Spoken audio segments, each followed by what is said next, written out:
Welcome to Classic 4x4, the podcast for and by classic four-wheel drive enthusiasts.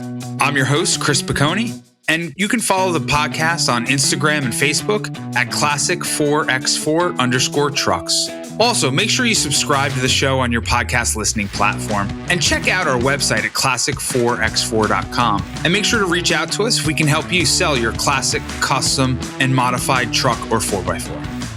Well, hello, Classic 4x4 podcast listeners. I'm your host, Chris Piccone, and today's episode is going to be a fun one. We're going to talk about Land Cruisers, specifically FJs. As many of you know, if you listen to the 2023 market review and 2024 market outlook, there were two topics that were hot topics on that episode. The first was, my 2024 What's Hot list. One of the makes and models on there was the Toyota FJ, specifically the 40 Series FJ Land Cruisers. So we're going to talk about those today, but also in how investment quality builds were very resilient in the market in 2023 and have held up very, very well. So we're also going to talk about that.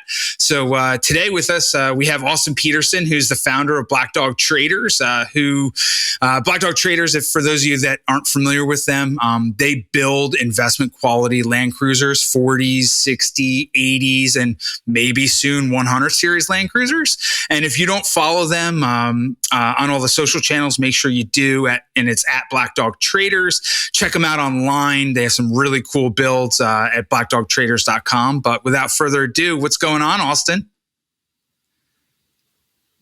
Hey, Chris, thanks for having me on, man. It's really great getting to know you and hearing everything you got to say about the market. I'm really interested to dive in all this. Yeah, man, I'm super excited to talk about FJs, specifically 40 Series, because I'm hot on them right now. We're starting to see a great recovery there, but I also love talking with builders of investment quality vehicles, whether it's, Sean Barber from New Legend or Paul Potratz from Helderberg. I can go down the list.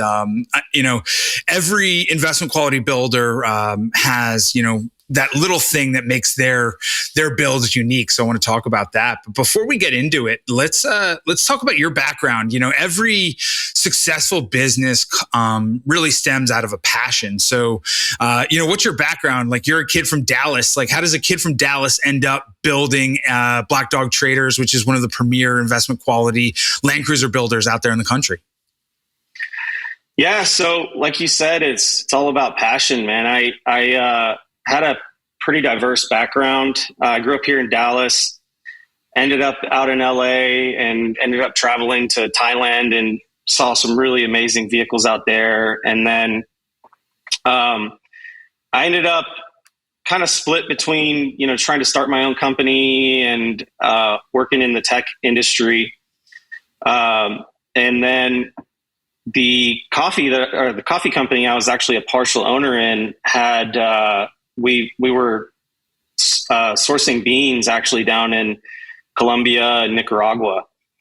And that's really, really kind of what propelled me into the world of FJs, and what really, I guess, kind of concreted my passion for these vehicles. I was spending time down there looking for coffee, and these beautiful trucks were driving us up and down into the mountains to go visit the coffee farms. And I think more so than the actual vehicle, I was really just captivated and blown away by the essence of these things and the raw, survivability, right? Like the fact that you can put them through so much. And then in some of these climates, they're not very well maintained. They've been beaten for decades, and they're still the most reliable form of transportation out there. The one that these farmers and ranchers and everybody all relies on to get up to these,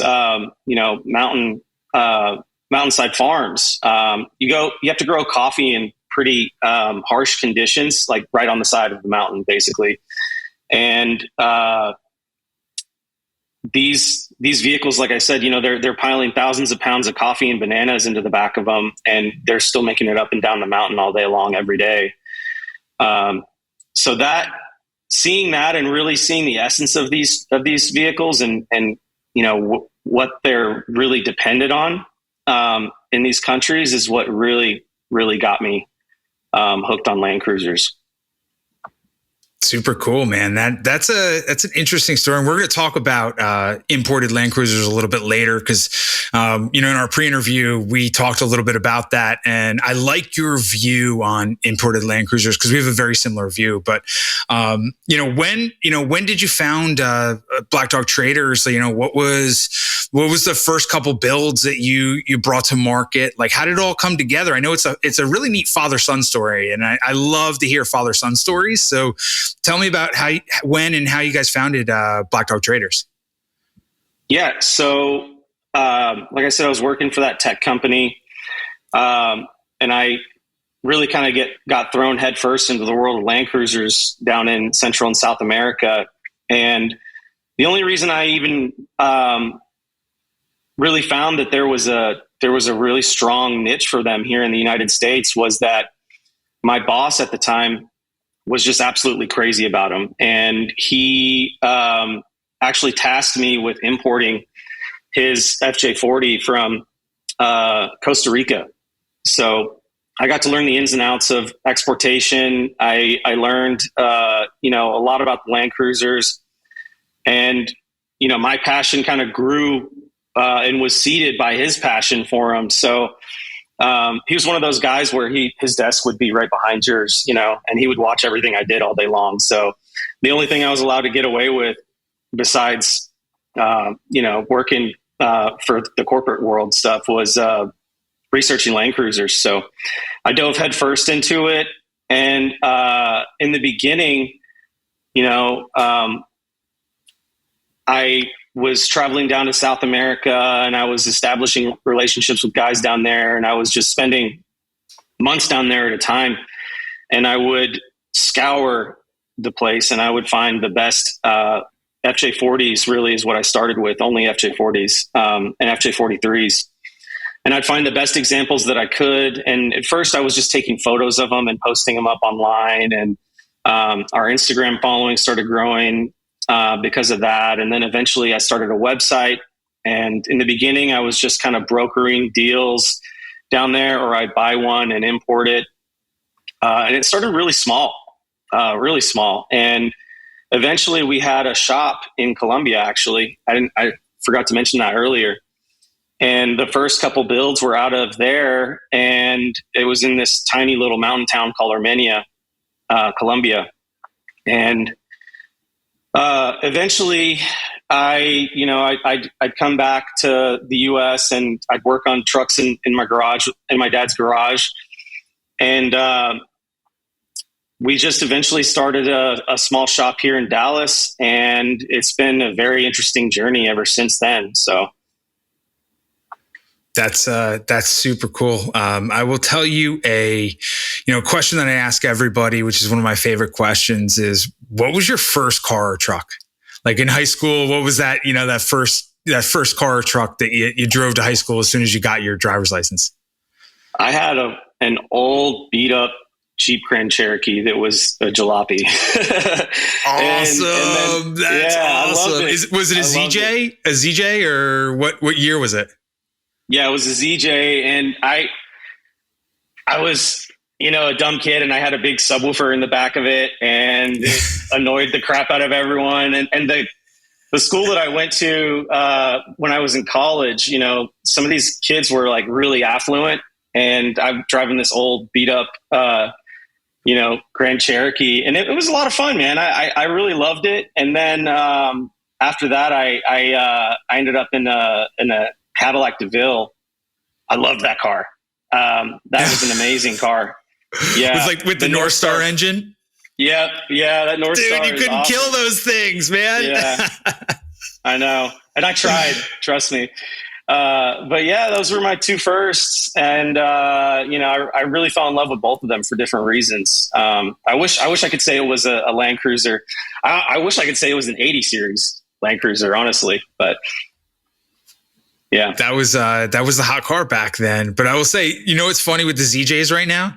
The ZJs are doing really well on the market. They're there's an immense amount of value. And I like the ZJs in the market right now, especially like real low mileage, the limited and the Orvis edition ZJs. Those things are starting to do some serious numbers. So it's like one of those things that it's everything at some point becomes a throwaway car. And then next thing you know, 10, 15, 20 years later, it ends up becoming gold. It's amazing. Absolutely amazing. That's cool. What are you daily driving now? I've got a Tacoma. So I've got a 2020 Tacoma, and I love that thing too. But we take it out to Toyota Jamboree and stuff like that and go off-roading in it, have a good time with that truck. So what about you? That's cool.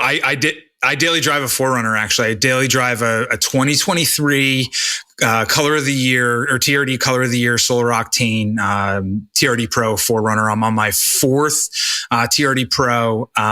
And unfortunately, so I get a new TRD. I have a buddy that owns a Toyota dealership, and he basically hands me a TRD Pro every single year at MSRP. I just trade him. We literally trade titles every year, But so we're buddies, right? So now he's my buddy.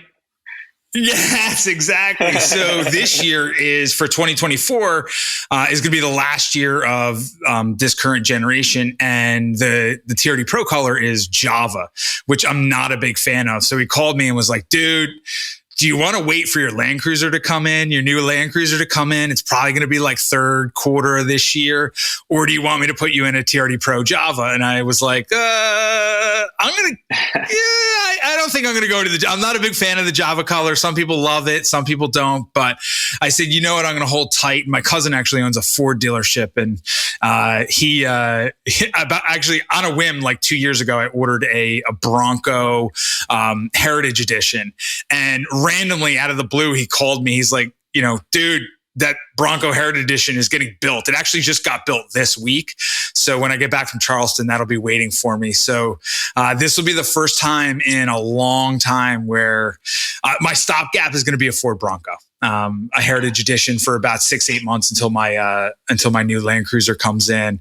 But like it's one of those funny things is everybody always asks me, hey, like you have all this collection of awesome classic trucks, like you must drive something really cool every day. And when I tell them like, oh no, I drive a Toyota 4Runner, they're just like, it just sucks it out of them. They're like, really? I'm like, no, I love this thing. I get so excited. I mean, you can't kill them, man. I absolutely love them. And you never lose money on them either, which is even more amazing. Oh yeah.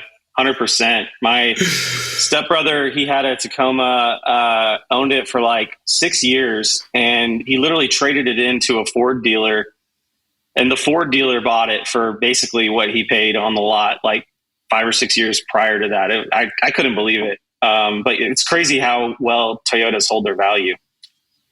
They're amazing. And you never have to do anything other than wearables, like tires, brakes, rotors, wipers, and, fluids. Like you never have a problem. I have so many problems dealing with my classic and old trucks breaking down. I don't want to deal with it with my daily driver. So that's why I drive a Toyota. It's funny. But let me ask you, man, what's behind the name Black Dog Traders? Like what's the, where did that name come from? So, same kind of thing, man. As my passion for the Land Cruisers, it's really all just based around adventure, right? Mm-hmm. I love when I was a kid, my dad would take me up to the mountains in Oklahoma, and, he literally hand me a 22 that's been passed down in our family for like generations in a box of like 100 shells. And he would just be like, go have fun. And he wouldn't see me for the whole rest of the weekend. I would just be running around in the woods, catching lizards and stuff. And we had this black lab named Crash, and Crash was like my little adventure buddy. And, he would follow me around everywhere out there, and I'd be swimming in a creek or something, and moccasin would come out and he would just snatch it up and kill it instantly. That was my favorite dog I've ever had. I don't know if you have an experience with your first dog or anything like that, but, that was really the inspiration behind the brand. And I've based like every single company or anything I ever do off of that dog. And now I've got a black German Shepherd. Her name's Doja, and she's amazing too. I'm surprised she actually hasn't been a guest or made a guest appearance here yet. She's usually all over me. But yeah, so like I said, for me, it's always just been about, exploration and being able to go and experience the outdoors and all that. And my fondest memories I have from when I was a child was really all just based around that dog. That's awesome, man. That's super cool. You don't need to tell me about, being absolutely infatuated and in love with your dog.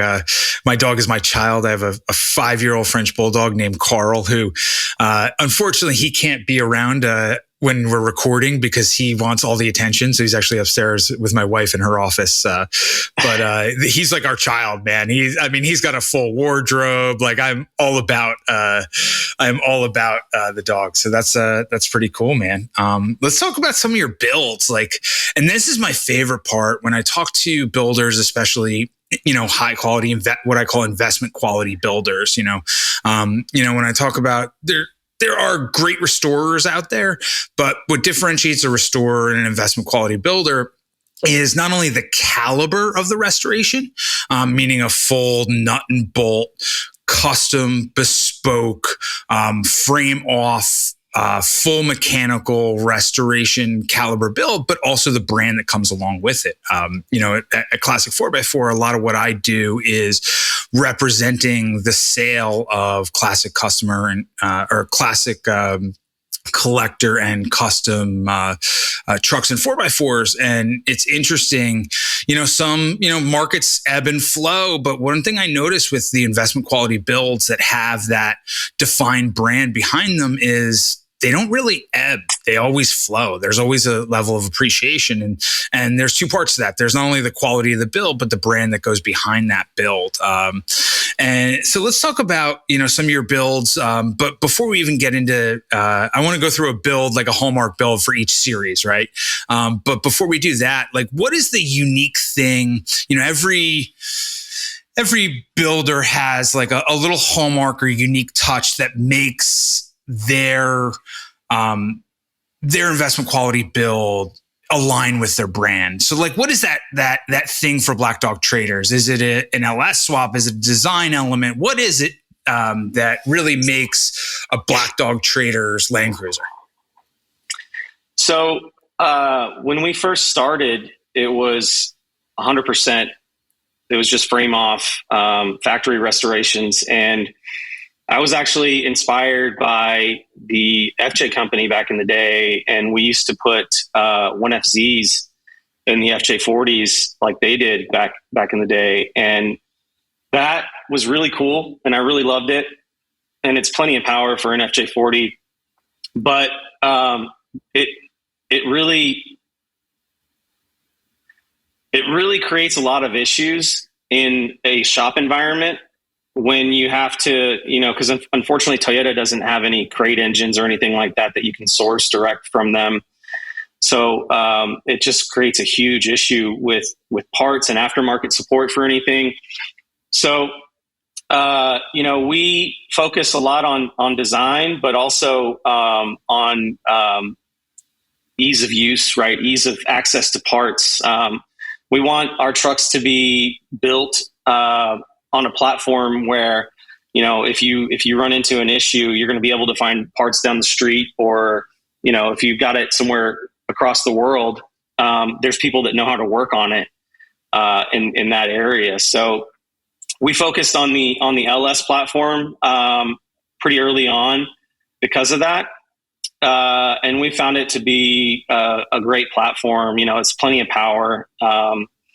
And the biggest thing is really just the amount of customization, because there's so much aftermarket support for it. And then for us, I think that design really comes down to the details. So when we design a truck, right, like an FJ40 it's really bare bones, it's utilitarian, and there's really not much there to work with, which can be a good and a bad thing. It poses some interesting, issues for design or expressing any sort of creativity with that platform, because it's so bare bones. And there's guys out there that do a great job with it. And, Icon is one of those.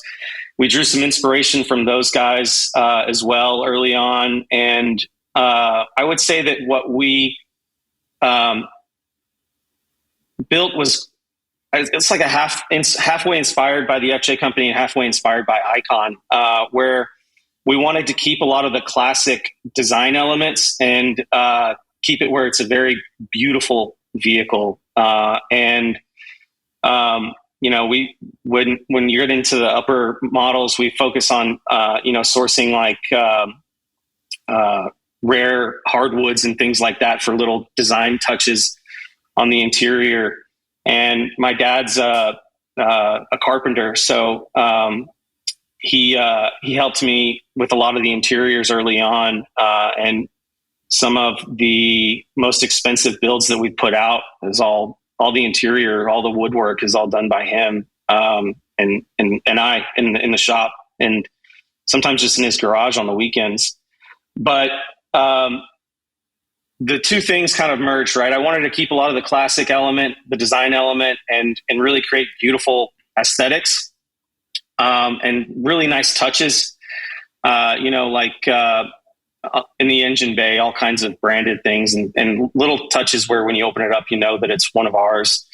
And then the functionality and the dependability and the ease of use and ease of access to parts and things like that of the LS platform is really kind of where our two worlds kind of connect, right? So that's really kind of where our focus has been.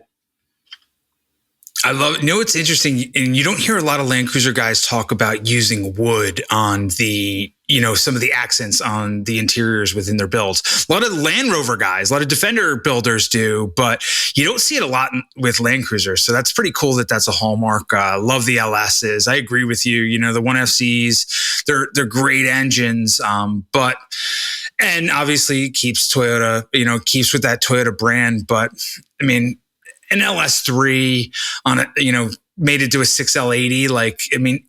Anybody can work on that. That's what's awesome. Anybody, it's got an OBD2, you can bring it to any shop that has a snap-on, OBD2 reader, scanner, and anybody can get parts for it. Are you mostly using LS3s? Yeah. So, Gotcha. And like you said, it's hard to even find technicians that can work on any of the older Toyota motors and even some of the newer ones. So that's another reason why we went with LS. That's cool. What transes are usually, are a lot of your clients speccing out automatic transes, or using 4L80, 4L60s, 6L80s? What are you using on the trans side? Automatics, manuals? It really depends on the platform and also on the customer. So we offer a bunch of different options, but typically, it's either an NV4500 or a 6L80 or a 4L80. That's cool. Excellent. And what transfer case are you marrying them up to usually? It depends again, but a lot of what we go with is Atlas. They're just crazy, dependable. You can't break them, so that's really what we stuck with early on.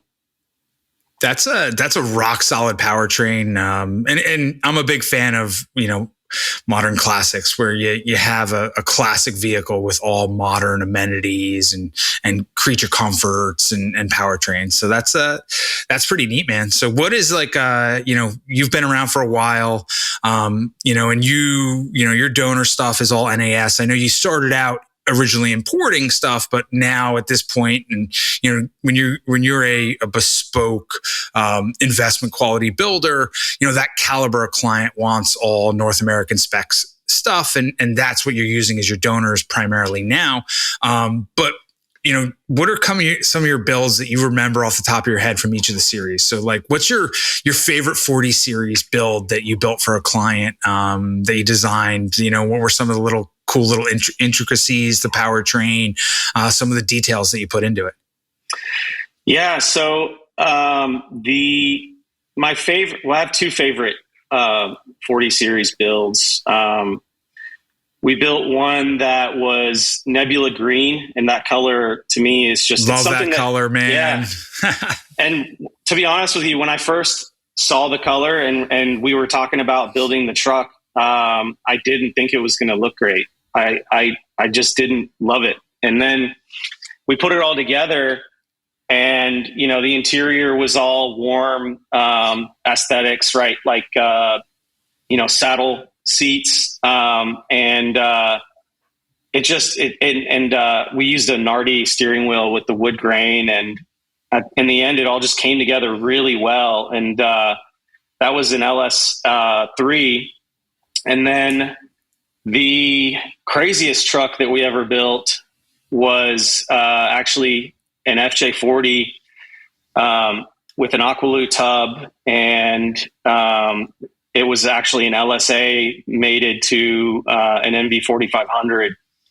And it had, Curry axles, which were actually, like Ford 9s. So it was just extremely overbuilt. It was insane. And the sound of that engine, it was just, it's not, you don't want to put one in an FJ40. First off, it's extremely difficult to get it to fit in there. And then on top of that, it's so much power. It's just insane, but it's a lot of fun. And it was just really interesting project. So those are my two favorites so far. That is insane. I mean, you would never use half the amount of power in an FJ, and if you were, it's probably not for anything good and extremely dangerous. With that powertrain setup, that's pretty cool. And one thing that like people always forget about, because we didn't have them here in the States, that I am a huge fan of, and in the market I actually see an inefficiency, because it's and I talked about this in my most recent 2024 market update, was, you know, the ancillary models, and one of the big ancillary models in the FJ lineup, especially in the 40 series lineup, is the 43s, that mid-length or mid-size that sits between the 40s and the 45s. Have you built any 43s? I'm a big fan of the 43s. Yeah, we built a lot of them early on, and I love them as well. We built a really cool one with a 12 HT turbo diesel, and that one was another one of our favorites. But it's just really difficult. That platform is difficult because, you know, on one hand, you could source the vehicle from, you know, overseas, typically South America. Or on the other, you've got some really interesting challenges in the shop with a lot of custom fabrication to actually lengthen and extend the body. So we've done it both ways, and we kind of shy away from 43s now just because it presents a lot of unique challenges. And you know, if somebody wants one, we'll consider it. But I love the vehicle, and it's extremely popular. We get asked about it all the time, but it just presents a lot of challenges, you know. So makes sense. Unless you're just focused on them, you know, and you're just doing that all the time, then. Makes complete sense. I mean, we didn't have them here. You know, they were never here. I ironically had a client, a really good client who's a large scale collector, reach out to me the other day. You know, a lot of my large scale clients that I'm doing buy side representation and advisory for, are in buy mode right now, even though the market is in 2024, it's heating back up, and it's going to be a lot better than it was in 2023. You know, reached out to me and he's like, "Hey man, I want a North American spec FJ43. I was like, and I want to have a unicorn, right? Which one do you think is going to get it first, right? And he's like, "What do you mean?" I was like, "My man, we didn't have them here in the States." And he's like, "Oh, we didn't?" I go, "No, man." He's like, "What about a 45 Troopy?" I was like, again, better chance of getting a unicorn. There were NAS 45s, but they were only pickups. And I think they were 63 to 65, right? They were real early on, you know, 1F engines. And he's like, "Okay, what should I do?" I was like, "Don't worry, I got you." Well, I have an importer client that has a good pipeline, or an importer client has a good pipeline. We'll bespoke build one out of the UAE. And he's like, "Okay, cool. Sounds good." Yeah. And if you can do that, I mean, I think there's a huge market for FJ43s. The other interesting thing is that, you know, a lot of people, when they they want an FJ43, they ask for a hard top. And that presents another challenge, right? Yeah, I mean, you could find them; they're out there. But they have the Safari tops. I know Dis Toyota had that like custom top for their Colombian FJ43s that has like the air vents above the windshield. So it's out there. But again, it's like a lot of times those things were ripped off because they were utilitarian built vehicles. They were never meant to be, collector vehicles. They were just, like you said, throw bananas in the back of them, haul guys up the side of a mountain to pick, coffee. That's what they were meant for. And if it was a hot, humid day, they didn't have air conditioning. They just took the top off and left it somewhere in the jungle. And guess what? It's still sitting there in the jungle. Yeah. Yeah. They're definitely the workhorse. Almost like the Silverado or something of like, South America, Central South America. That's cool, man. What about 45s? You build any 45s for any clients, either Troopies or pickups? We haven't really, no. Mm-hmm. It's again, there's not a lot of demand there. People aren't as familiar with them. I love them. I absolutely love Troopies. Absolutely love Troopies. I've represented the sale for one of my clients who builds them out of the UAE. And then the pickups, the 45 pickups, I have a client out of Colombia that, I represent the sale of a lot of his stuff. And, he built some absolutely beautiful 45 pickups, but they don't do crazy numbers. They, people aren't looking for that stuff. They're looking for the FJ40s. So, but let's move into the next series and want to talk about your hallmark build or one of your favorite builds you had for the 60 series. What was like one of your favorite builds you did for a client for a 60 series?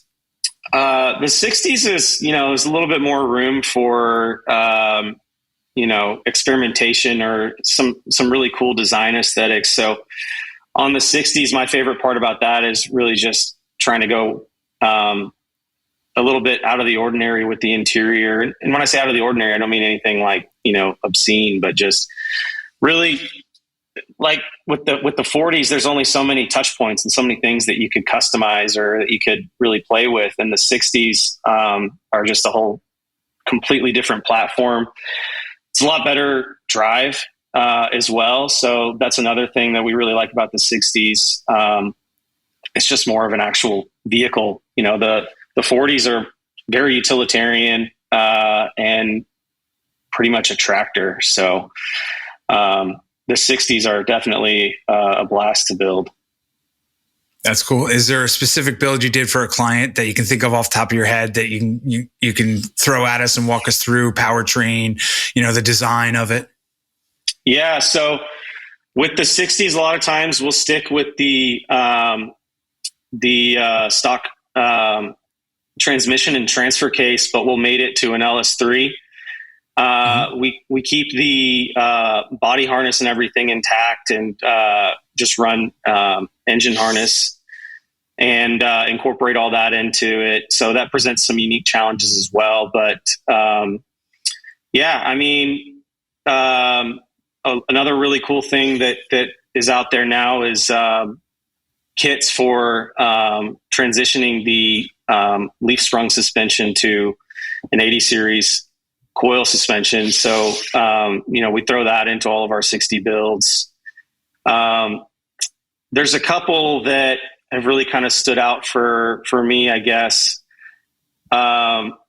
We built this red one that just another color that I originally wasn't a huge fan of. And that freeborn red just really pops whenever it's actually on a vehicle.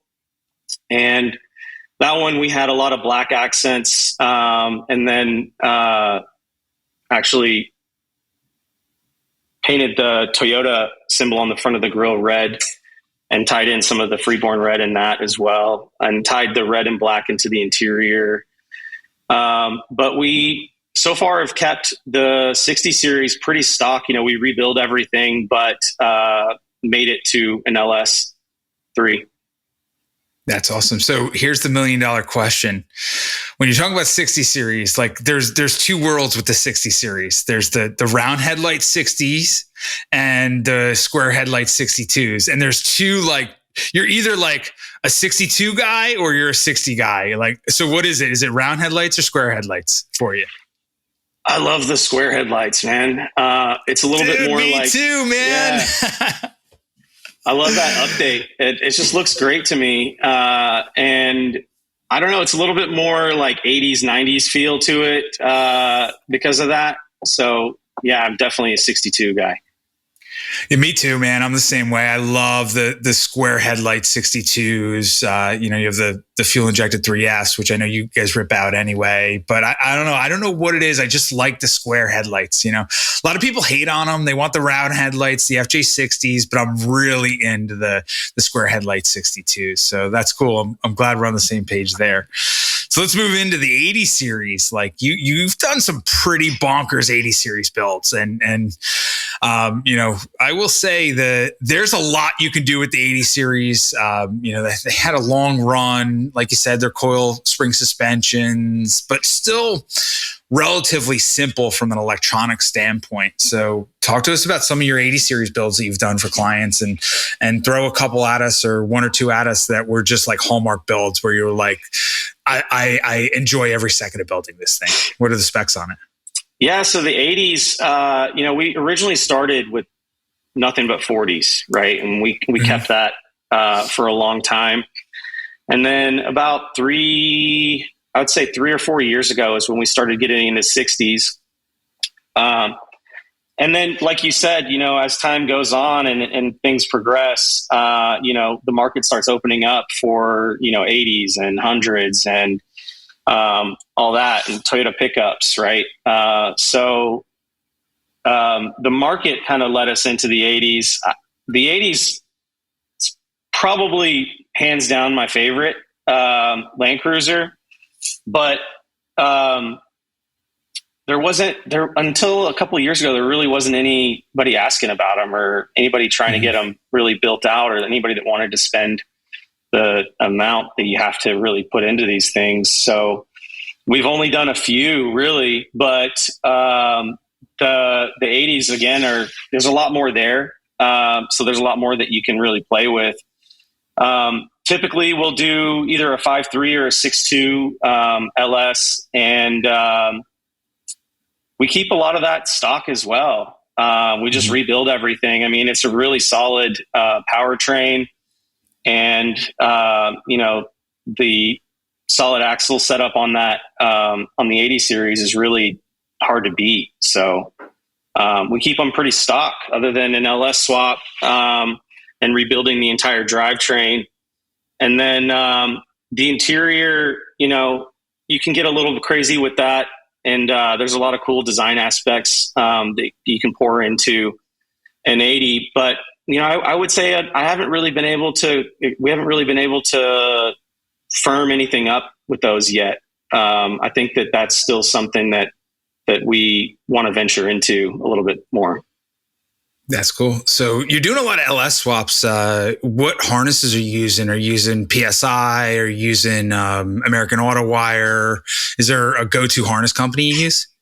Yeah, we were using PSI, and then we actually started building our own harnesses for a while, and that's what we've been doing ever since then. So, but yeah, cool. PSI is great.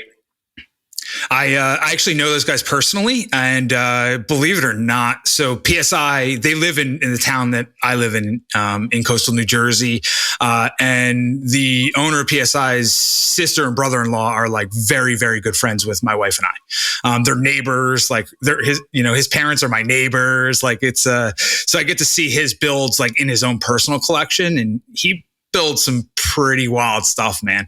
But the reason I ask about PSI and American Auto Wire is because they're both Jersey-based companies, and they're both technically PSI is based out of Lakewood, New Jersey, even though the owners live in Belmar or Wall. But it's interesting. People always say like, American Auto Wire and Belmar. There's actually two Belmar, New Jerseys, which is wild to think about. There's Ocean where I live, and then there's the one that's on the Delaware River. And American Auto Wire is based in the one that's on the Delaware River in South Jersey, which is a suburb of Philadelphia, right? And then, which is on the Delaware River, but then PSI is based kind of out of the one in that's on the beach in Belmar, in the other Belmar, New Jersey. So I was like bringing that up because people are like, oh, American Auto Wire in Belmar, right? That's where you're from, right? No, it's the other Belmar. I'm from the Belmar where PSI is out of. They're like, huh? There's the same, they're spelled differently. They're just pronounced the same. So yeah, but I'm a big advocate of the PSI harnesses. They do a great job, all custom built. They have quite an operation too. So that's why I should get on the podcast. I never really thought about it, and that's an easy one. That's like a quick text message away. So sounds like you got a lot of interesting friends for your podcast. Yeah, right. I meet some great people, man. It's just part of the business. We have the biggest, smallest community with classic and collector truck guys. And I shouldn't say guys, but people in general. It's a very big community, but it's really a small, tight knit at the end of the day. So we get to come across some amazing people, some really talented people like yourself that build these things from the ground up. But you mentioned something earlier, which was the 100 series. Have you had a client? So the 80 series donors are getting to a good price point where you can get, a 250,000 mile 80 series and buy it for a decent number, right? And it's a great donor for a build, but the 100 series are starting to get there. Have you had any clients approach you about building out a 100 series yet? We've had a couple, and we haven't really delved into that world yet too much, but 80s and 60s and 40s is really where we've stuck so far. We've done a few, we've had a few hundreds in for small things like bolting on some bumper kits and stuff like that, but not really anything crazy. So gotcha. It's definitely a fun It only comes with time, right? It only comes with time, and the market's going to be the driver there too, because eventually, and we're not there yet, but we're starting to get there. You're going to start to see $250,000, $300,000 or 300,000 mile 100 series out there that are attainable at a good price point where you can justify using them as a donor for a build. Yeah. I just hope a customer doesn't come with an OG original, 52,000 mile 100 and says, hey, I want you to build it. That'd just be an absolute sin. Yeah. No, I don't think we could do that. Yeah. That's just one where you have to tell them, no, sorry. Keep that in your garage and go find me one with 250,000 miles on it. Right? Yeah. Some things you don't touch. Yeah, man. I mean, how many 100 series or even 80 series for that fact have less than 100,000 miles on them anyway? You very rarely see them. And when you see them come up, they're doing bonkers numbers.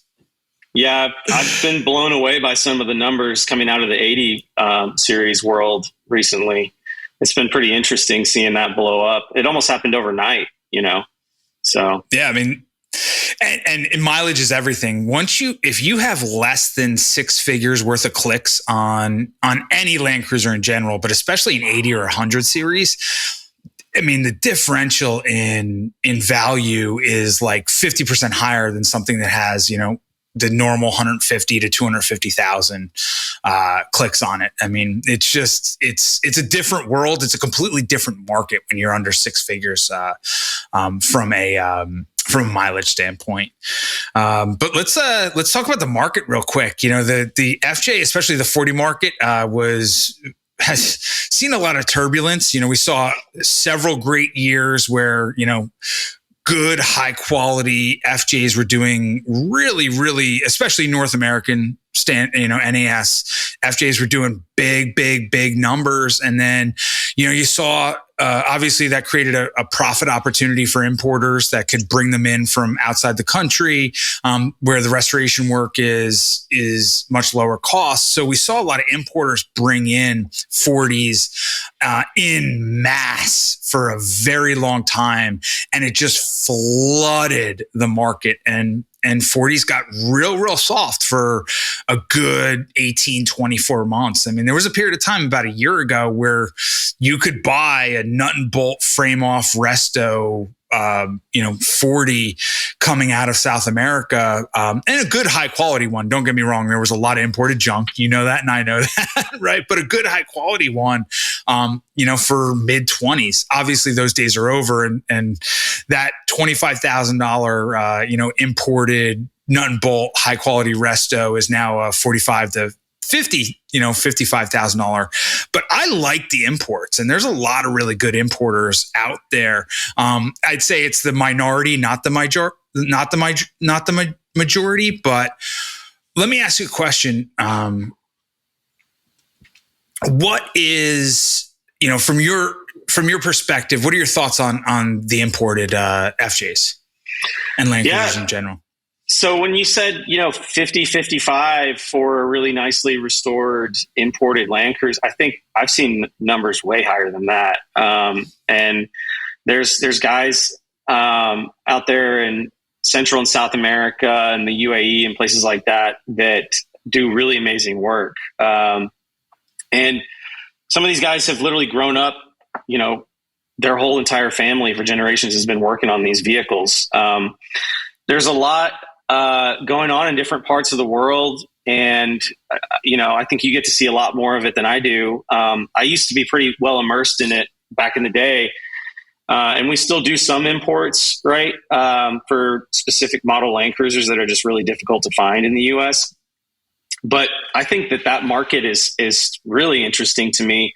And I wouldn't shy away from it as long as you've got somebody who knows the market, knows the builders, knows who's doing it the right way, knows how to properly import and make sure that the paperwork's all done right. I think it's a great opportunity for somebody to get something that would be potentially 2 or 3 times as much built here in the US, because there's just no way that you can pour the amount of hours that it requires to do a full frame off nut and bolt restoration any justice at a shop in the US sometimes, right? Unless it's just commanding extremely high prices. And if you've got a shop that really knows their stuff and is doing good work in other parts of the world, they can spend 3, 4 times, 5 times, 6 times as long working on the vehicle and really just diving into every little detail for the same or less, right? So, you know more about it than I do. What do you think about the market right now? Like, where are you seeing the most growth in that arena? I know you mentioned UAE earlier. That was kind of interesting to me because so far in my career, I've seen most of it all come from Central and South America. No, I agree. I have the same thought process as you do. There's definitely a ton of opportunity for imported FJs, 40s, 43s, 45s, predominantly the 40 series. I agree. But like you said, you have to approach it with a lot of trepidation. I represent and advise several, import clients that do FJs and also Land Rover 90s, 110s, Defender 90s, and 110s. And I kind of have a reputation with a lot of the importers where I'm very successful, and a lot of them come to me to represent their sales here in the US. And I have to say, out of the 10 conversations I have with an importer, right out of the gate, half of them, I won't even continue that conversation. There's a reason for it. They, ethically and morally don't have a compass that points north. They're untruthful, or the quality of their builds is subpar. And so then, out of 10, 5 of them I discount right out of the gate. That leaves 5. Out of the next 5, I'll actually vet them, and I'll vet them pretty deeply before I even do business with them and represent their vehicles here in the US. And believe it or not, out of those 5, really only one of them I'll actually end up, going into executing an agreement with and working with. And that's because all the variables line up. The first variable is, the quality of the vehicle, the quality of the build. And there, I will actually go and I'll look at their shops and their operations abroad. But I also, the person running the shop and the person that I'm dealing with both here in the States and also abroad, like, they have to have a ethical and moral compass that points north at all times, right? So, and I'll give you an example. This morning, I have two clients that I represent the sale of their Land Cruisers, and they're both Colombian importers, and I represent their sales here in the U.S. And I just fired one this morning. And the reason I fired him was because I had a good relationship. He builds absolutely beautiful trucks, but I caught him in a lie, and he lied to me. And I said, hey man, we're done. I'm never going to work with you ever again, because I personally have a reputation, right, that I have to uphold. I don't want to sell junk. I don't want to be known as the guy that, sells a bunch of, shafty or shifty Land Cruisers out into the US market. I want to only sell the best, but really the biggest part of the equation is who you're dealing with and who you're working with on the other side too. But I will say there is, coming out of South America, predominantly Colombia and Costa Rica, there are some really good guys building some really, really exceptional Land Cruisers out of there. But most recently, I just started working with a client out of the UAE where and what's interesting with the UAE, they had a ton of 45 Troopies over in the UAE. And I got to tell you, the stuff coming out of the UAE right now, again, you have to make sure you're working with the right people that are building the highest quality stuff out there. But man, there's some really cool stuff coming out of the Middle East, especially the UAE right now, especially 45 Troopies, man, because they had them in mass over there. But again, it's all who you're working with. They have to be well vetted. I mean, I would never advise anyone or any buyer to just, send money to a guy overseas or buy anything without a title. That's like my biggest thing. I will not market or represent the sale of anything without a clean, clear US title. And man, I've seen the bad side of it where, just a regular everyday buyer sends some money to a guy in South America, and what shows up is not what he thought was showing up. And then the import paperwork isn't in order, and they can't title it. And it's just a nightmare. So it's all who you're working with and how well they're vetted.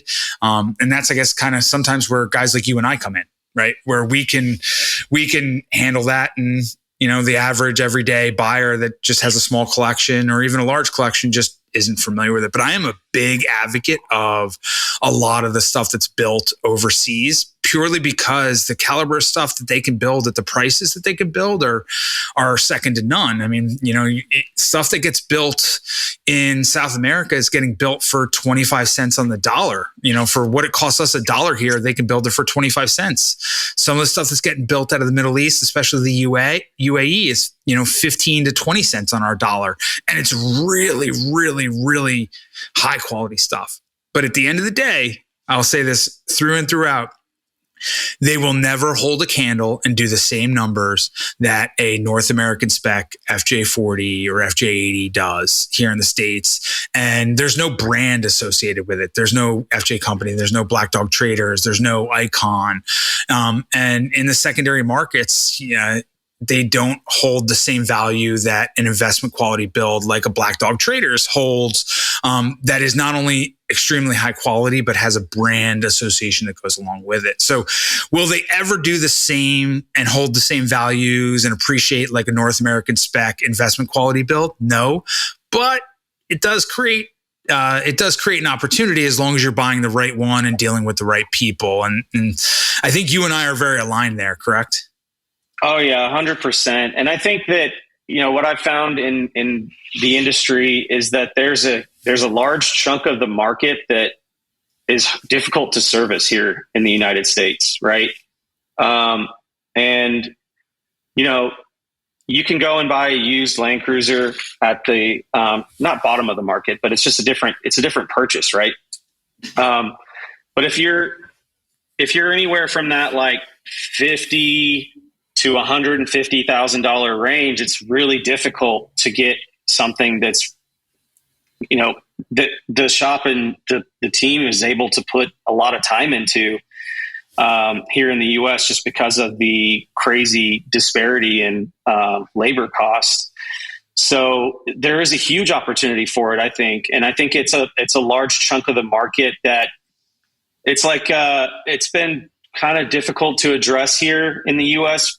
by U.S. companies. So it's probably the largest bracket of consumers in the industry. I would say fall within that range, and there's huge opportunity for someone like you who's vetting everyone properly and finding everything, managing the entire process for them so that they're not having to deal with that. So I think it's great. I love it. And I think that people that say that, just unabashedly will say that, everything coming out of South America is trash or, things like that. I think that's completely wrong.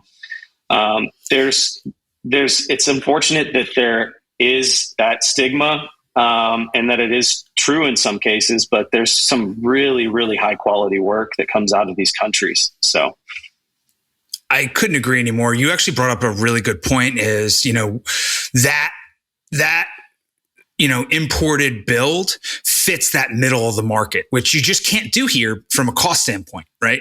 Will it ever hold the value of the top end of the market? No, it never will. It will never be in that top, but it really does fit the middle of the market very, very well. We can get a high quality. But you bring up a good point too, where there is some real good high quality stuff out there. The problem is, and what created the stigma was 90% of it was not. Only 10% of it was good high quality stuff. And finding that 10% was really hard. And that's what gave those imported Land Cruisers, especially the 40 series, a bad name. And really, sadly, not only did importers bring in a ton of supply into the market, which obviously simple economics, supply and demand, when supply outstrips demand, prices are going to go down. We saw that happen, especially in, mid 2022 all the way through the end of 2023, where the market was really, really soft because people were very weary of the mass amount of supply that was coming in from overseas. But one thing I've noticed, and I think is a big driver to why the 40 series and the Land Cruiser market has really stabilized. Yes, they were cheap for a while and it made a lot of sense to pick them up. But the reason we've seen such appreciation in a very short period of time is not only because the importers have stopped bringing them in because the profit proposition is gone when prices pull back, but the consumers and the buyers have done a much better job and really understand that there is good quality stuff out there, and they're able to differentiate the good quality and the poor quality stuff out there.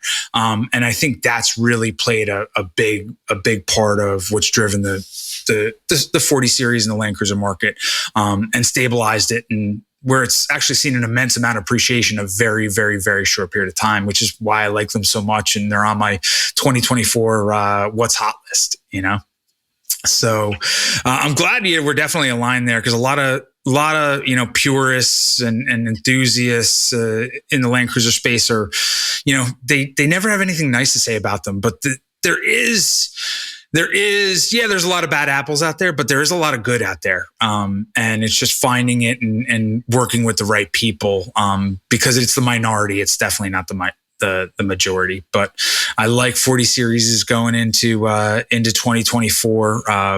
But one of the other things I wanted to really talk to you about is what's next at Black Dog Traders. Like, you do these really cool LS swapped, Land Cruisers, but what are you working on next? Like, how are you elevating the brand? What are you going to offer to your clients next? What's the next thing here at Black Dog Traders?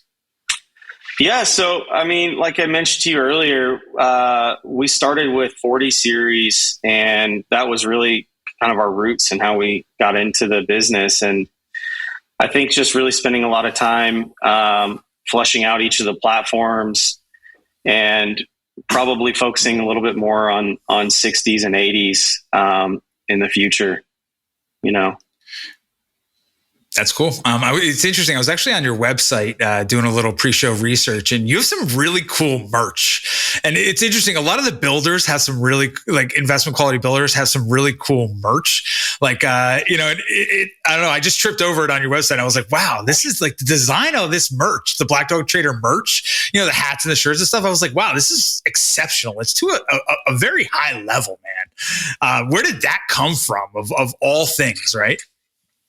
Yeah, it's the same thing. I have a love for design and branding, and everything that goes into building an e-commerce brand or any sort of clothing brand. And we've kept it really simple with just basics. But it's always been a passion of mine. I love digital marketing. I love being creative. I love building websites and stuff like that. So it's just kind of an outlet where I've been able to really express some of my passions.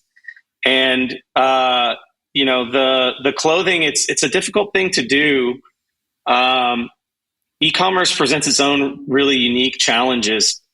So it's been interesting from that perspective as well, just really kind of diving into that world and getting a feel for the merch side of it. Because when we originally came out with merch, it was really just kind of put on the back burner, and it was something that we had but didn't really spend a lot of time developing. And lately I've been focusing a little bit more of my time on that, and just having a lot of fun experimenting with things and sourcing products from all over.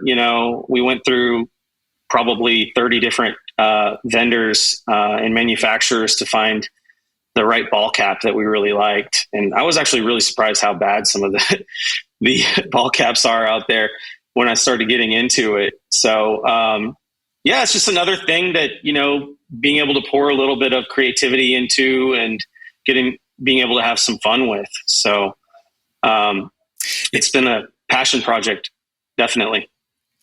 I never expected this conversation to be talking about like t-shirts and hats, right? Merch, but I just happened to be on your website and I was like, man, these things are cool, like super cool. So I definitely think that, everybody out there should head to your website, blackdogtraders.com and check them out. Because it's unique. It's funny. I had a similar experience. You'll actually get one of these. So for all of the podcast guests, I did some merch, and you get all of our guests get a hat, a ball cap, right? And I ski. I'm like a powder hound, always have been. And I spend a lot of time out in Lake Tahoe. And there's a brand called Big Truck. So I reached out to them, big truck, classic 4x4. It'd be a cool collab. And they were willing to do a collab and do some classic 4x4 big truck hats. And that's what I send as like the thank you gift to my to all my podcast guests. And interestingly enough, like some of the guests would post them and I posted them a couple times and the amount of people that reached out to me to say, I want to buy one of those. I want to buy one of those. And it's like, you have to be a guest or a classic 4x4 client on the buy side or the sell side, right? I have to you have to be on the podcast, or I've had to have helped you sell your truck or buy a truck. Like, that's the only way. I don't have a lot of them, but the amount of people, I guess I probably should sell them. Right. I should ask your help on how to sell them, but that's not really my game. But hey, it's unique to see how many people out there like cool and well intuitively designed stuff. So, Austin, man, I really can't thank you enough for your time today. I mean, I absolutely love talking about Land Cruisers. I love talking about 40 series Land Cruisers, but I love talking about 60s, 80s, 100 series Land Cruisers, but I also love talking about investment quality builds too. And you and all the other investment quality builders out there really has something special and something unique that targets a market that, in my opinion is underserved. So I can't thank you enough for the time that you spent talking to us today. And for all of our listeners out there, if you want to check out some of the Black Dog Traders builds, make sure you do it. Go to blackdogtraders.com, follow them on all the social channels at Black Dog Traders. So thanks a lot, Austin. I appreciate your time and have a great day, man. I always love talking about FJs and Land Cruisers, and I really appreciate talking to Austin Petersen from Black Dog Traders at their hallmark LS swapped, fully restored, frame off, nut and bolt restored FJs and Land Cruisers. I'm glad he also brought up PSI conversions, and I'm excited to introduce our next guest. So stay tuned for our next guest on our next episode, which is going to be Joe Ballesteri from PSI Conversions. He's one of the experts in the LS swap space. Stay tuned.